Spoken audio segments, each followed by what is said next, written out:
It's the SawCast. We're really that real shit on the topics, and I'm your host Ariel, and I got a special guest, Taj. How you doing, Todd? I'm great. How you doing? Good. I feel like we should have some more insight and like look into more on Air Force, the military, and people in it. And I feel like our veterans don't really get to say and talk about their experiences. And I feel like you're a great person because you recruit people, I do that. You get them in it, and you know what I'm saying, you've been doing it for a long time, and we'll get into that. But I feel like you're a great person for us to do a podcast on the Air Force. Thank you. I appreciate it. Okay, let's get into it then. Okay. So tell the users who you are, what you do, and how long you've been in the military. Okay. Well, hey, my name is Taj. I am in the Air Force Reserve to be specific. I've been in the Air Force 13, going on 14 years. I am a recruiter. I love it. So what made you join it? So I joined when I was 17, and again, from a small town in Mississippi. I didn't even know what the military was, didn't know what the Air Force was. I saw a commercial, and they were jumping out of planes, riding four-wheelers, and I was just like, that looks cool. Looks like something I want to do. I went to talk to the recruiter, and he just kind of told me about the opportunities, the difference between the components, like the Reserve, National Guard, active duty, and I chose to go the Reserve route, and that's really why. Okay. A commercial. Why Air Force specifically? Like, why you choose the Air Force and not like another branch of the military? So again, it was the commercial. I didn't know what the military was. I didn't even know it was like quote unquote serving the country. Okay. I had no idea. But once I ended up like just doing the research after I was already in, I was like, oh, this was the right branch for me. I feel like even if I would have looked at the other branches, I still would have went with the Air Force. Okay, so you said the Reserve. Can you tell us what the Reserve is? Yes. So the Reserve is part-time. You have different components in the Air Force. You have the National Guard as well as active duty. So National Guard is part-time as well, but they serve the state as well as the federal government. Okay. The Reserve just serves the federal government. So you work 1 weekend a month and then 2 weeks out of the year. So it's like part-time. It gives you that flexibility to go to school full-time if you want, to have a full-time job, or just sit on the couch and do absolutely nothing. But for 2 days out of the month, you're going to put on your military uniform, you're going to go to the base, you're going to do your job, and then you go right back home. So you're a recruiter now. Yes. Anything else you've done while you've been in the Air Force? Yes, I was security forces, which is like a military police. So, yeah, trained to handcuff, take people down, ask questions, all that stuff. Pull people over, write tickets. I'm trained to do all of that. Wait a minute. Pull people over and write tickets? Yes. What you mean? Like the police? It's like a military police. So What? we call it security forces, but it's military police. So you get the same training as like someone from like Dallas PD or the sheriff department. It's the same exact training. I had no idea Yeah, that I did that existed. for 10 years. Really? So you just got into the recruiting? Maybe like a I've couple been in years ago? recruiting almost 3 years, yeah. And which one do you like the best? Recruiting easily. Why? I get to talk to people. I feel like I get to show more of my personality. I feel like the security forces route, it was just real strict and it was real serious. And I mean, you guys have been around me for a while, and I'm just like, I'm really not that. So recruiting just allows me to show my personality, get out and talk to people, talk about like how the Air Force helped me, the differences. So yeah, definitely recruiting. So you never had to go anywhere, like deployed or nothing? You're just... Yeah, I've deployed twice. Okay, so talk about that. Like, what is it like being deployed, and how does that work in the Air Force specifically? Okay. So Air Force deployments are usually 6 months. My first deployment, I went to Kuwait. My second deployment, we split. So we did 3 months in a country called Oman. And then the last 3 months was in Kuwait, I think. 6 month deployments. And the cool thing about the Air Force, we don't have any like combat jobs. So you're only ever going to do what you're trained to do. So the same police work I was doing that 1 weekend a month at the base, I was doing it overseas, getting paid 3 times more because it's in a like combat zone. Yeah. But it was pretty cool. I was able to just experience like the different cultures, get trained more in the job. Oh, I liked it. Do you think the Air Force is like the best like military branch? What you think? I guess I would be a little biased, but absolutely. Why do you think so? Well, obviously it depends on what like the person is looking for. But the Air Force, we have like a larger percentage of women. Our PT standards are not as high as the other branches. PT standards. Physical training. Okay. So like the running, push-ups, sit-ups. Ours is not high. We just harp a lot on like education and using like your brain. Okay. And we have a like a little motto: work smarter, not harder. So that came from the Air Force, huh? Yes. So definitely Air funny. Force. Okay, so I mean, I've heard that the Air Force is the lazy branch of the military. Is that you think that's the case? They call us a chair force. I don't think it's the laziest. Again, it's just one of those things where even when I was deployed with other branches. So it would be like maybe 6 o'clock in the morning and we would hear other branches like outside working out, running, just going hard. And we're still in the bed. We're like, what are they doing? So they may call us lazy because of that, but we just have a different mission and our focus is on something completely different. We're not trying to be the strongest, the fastest. It's like, hey, we're gonna sit down, we're gonna type on this computer and we're gonna get the job done. So. Okay, so I guess that's one of the myths that you guys are lazy. What's some other myths that you can think of that they say about the Air Force? Anything you can think of? Yes. Well, they say like, oh, well, you have to be smart to join the Air Force. It's the smartest branch. I've heard that a lot, and I don't think it's as true as people make it seem because the test that you have to take to enter the military is standard across the board. Okay. So obviously you have to have certain scores for certain jobs. But if you score a 40 with us, that you could score a 40 with another branch and still get in. So I think that is a myth. Like you technically don't have to be smarter, just pass the test. Okay. And how hard do you think that test is? Is it difficult? I personally don't think so. Okay. It is long. It could take like 3 or 4 hours. So, after a while, everybody just see.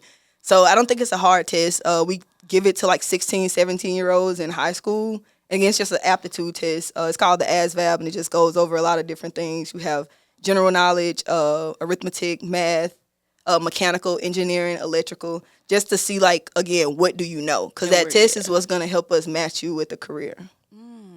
Okay, so have you heard of anybody not getting that test or failing that test? Absolutely. Is there ways around that? Like if you fail it, or can you retake it? Like yes, if you fail the first time, you have to wait 30 days and then you can retake it. But I just always tell people to study. The recruiter should be able to give you study material for free. You could take practice tests with the recruiter as well. You could take practice tests online. Okay. There's like YouTube channels out there to help people prep for the test as well. Okay, so what are some benefits of being in the Air Force? Okay. Oh, you have a lot of benefits. You have like the VA home loan. That's when you can get in a home, zero down, no money. Yeah. So that's the best cool. benefit of the military, probably.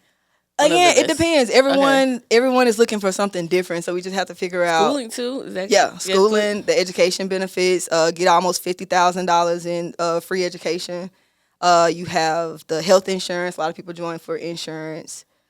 Travel benefits. We have a benefit called Space Available, and that's when you could just hop on a military aircraft and you get to ride on it for free. So as long as there is space available on that aircraft, you hop on it for free.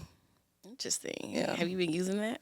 No, I'm scared. Why? Because just from what I've heard like they may have 60 seats going, but once you get there, the flight back, it's just not guaranteed that the plane will have seats. Oh, it's like flying standby. Kind of, sort of, yeah. But it's free, so you don't pay anything. So even if you could just get there, it's like, hey, well, what's the one-way ticket back? But it's like, for me, if I fly on the plane there, I want to be able to fly on the plane back. Right. Okay, so does being in the Air Force affect your relationships, your family, friendships, things like that? Has it affected that? Yes, I would say yes. How?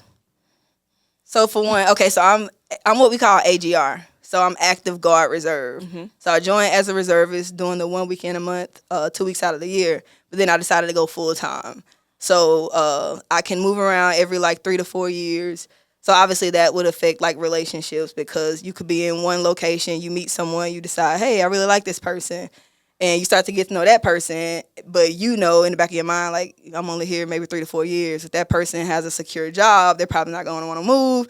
So that can just bring a lot of anxiety. Mm-hmm. As far as family, I come from a big family, but all of my family is still in that one place in Mississippi. Mm-hmm. So I was the first to leave. So it's just kind of hard maintaining those relationships. Okay, yeah. Okay, so I guess another question I would ask is like sexuality. Like, does that? I know, like, just being outside of the military, we be thinking like, hey, that might be something that they think about, or maybe something that people treat you differently while you're in the military because of it. Has that ever been an issue for you? For me, no. Yeah. No, I don't think that's ever been an issue for Okay, me. And again, good. it could be because of the Air Force. Like I said, we have a large percentage of women. Okay. We have a large percentage of Black women. So I personally have never felt any type of like discrimination or felt looked at in a different way because I was like a Black woman that presents a little more masculine. Okay. So does it cause issues with your personal relationships, like those like relationships, like your friends' relationships, like those? Being in the Air Yeah. Force? Yes, I can say yes. Can you give us some examples? Yeah, well, there's this thing going around about like, how people don't date people in the military. Mm-hmm. I guess because they're like, oh, well, they move a lot, they have a lot of options, they're all cheaters and things like that. So I feel like going into relationships with people, if they know you're in the military, now in the back of their head it's like, oh, well, you're gonna cheat on me, or they may even know, hey, well, you're not gonna be here long. So I think it affects it a little bit. Yeah. What kind of person do you think needs to be with somebody? Well, what kind of person do you have to be with somebody in the Air Force? I think just someone who is understanding. Sometimes their schedule is a little demanding, so they may not be able to just show up in certain ways like all the time, as well as just moving around, just knowing in the back of your head like, yeah, we could be in this one place for 3 years and, we could be rooted in this place, but at the same time, it's like if that person has to pick up and leave, then that just is what it is. So someone who's understanding and just like resilient. So, like, do you even take that into consideration when you're trying to date somebody, like that you're in the Air Force, or? I do. I take it into consideration. I try to be just like present, but if things get serious, then that is a conversation that we start to have. Like, hey, how do you like it here? Do you like it a lot? Like, oh, well, I may be leaving. So yeah. So, as a recruiter, what advice would you give somebody who wanted to be in the military, in the Air Force specifically? I would tell them to first do your own research, because people say recruiters lie and they're lie, but I'm like, you have access to all this information. So do your own research. I tell everyone, hey, reach out, talk to all the branches because they're there for a reason. So one branch may work better for you than the Air Force. Talk to all the branches, get all the information you can, know why you're joining, and yeah, just make sure it is what you want to do because you're signing that contract, and if you don't like it, oh well. Wait a minute, what does that mean? You sign a contract. Like you have so are there ways for you to get out of it if you can't, like, or no? Like, how does that work? You can get out of it, but it just depends. So, from my understanding, when like women get pregnant, they give them the option, like, hey, well, do you want to get out of the military? Do you want to just take this leave and come back? So they give them that option. If you do decide to get out, then it goes through a process and you can get a discharge. That discharge could be general, it could be honorable, it could be dishonorable. If you have a dishonorable discharge on your record, it's going to be extremely hard to find a job. Like I heard some fast food places won't even hire you with a dishonorable discharge because it's like, yo, you dishonor the military?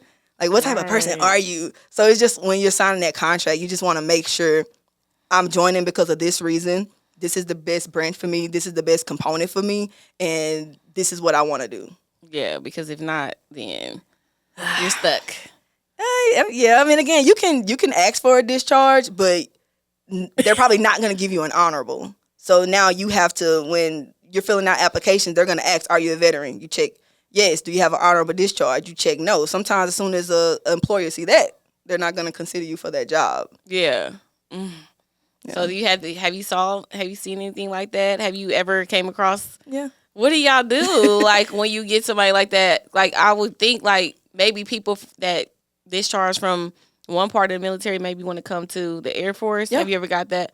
Yeah, I work a lot of prior service people, so that's what we call them when they were in another branch, and then they either again get a dishonorable, general, or honorable discharge, and they want to come join the Air Force. So we just ask them questions. The first question is, what happened?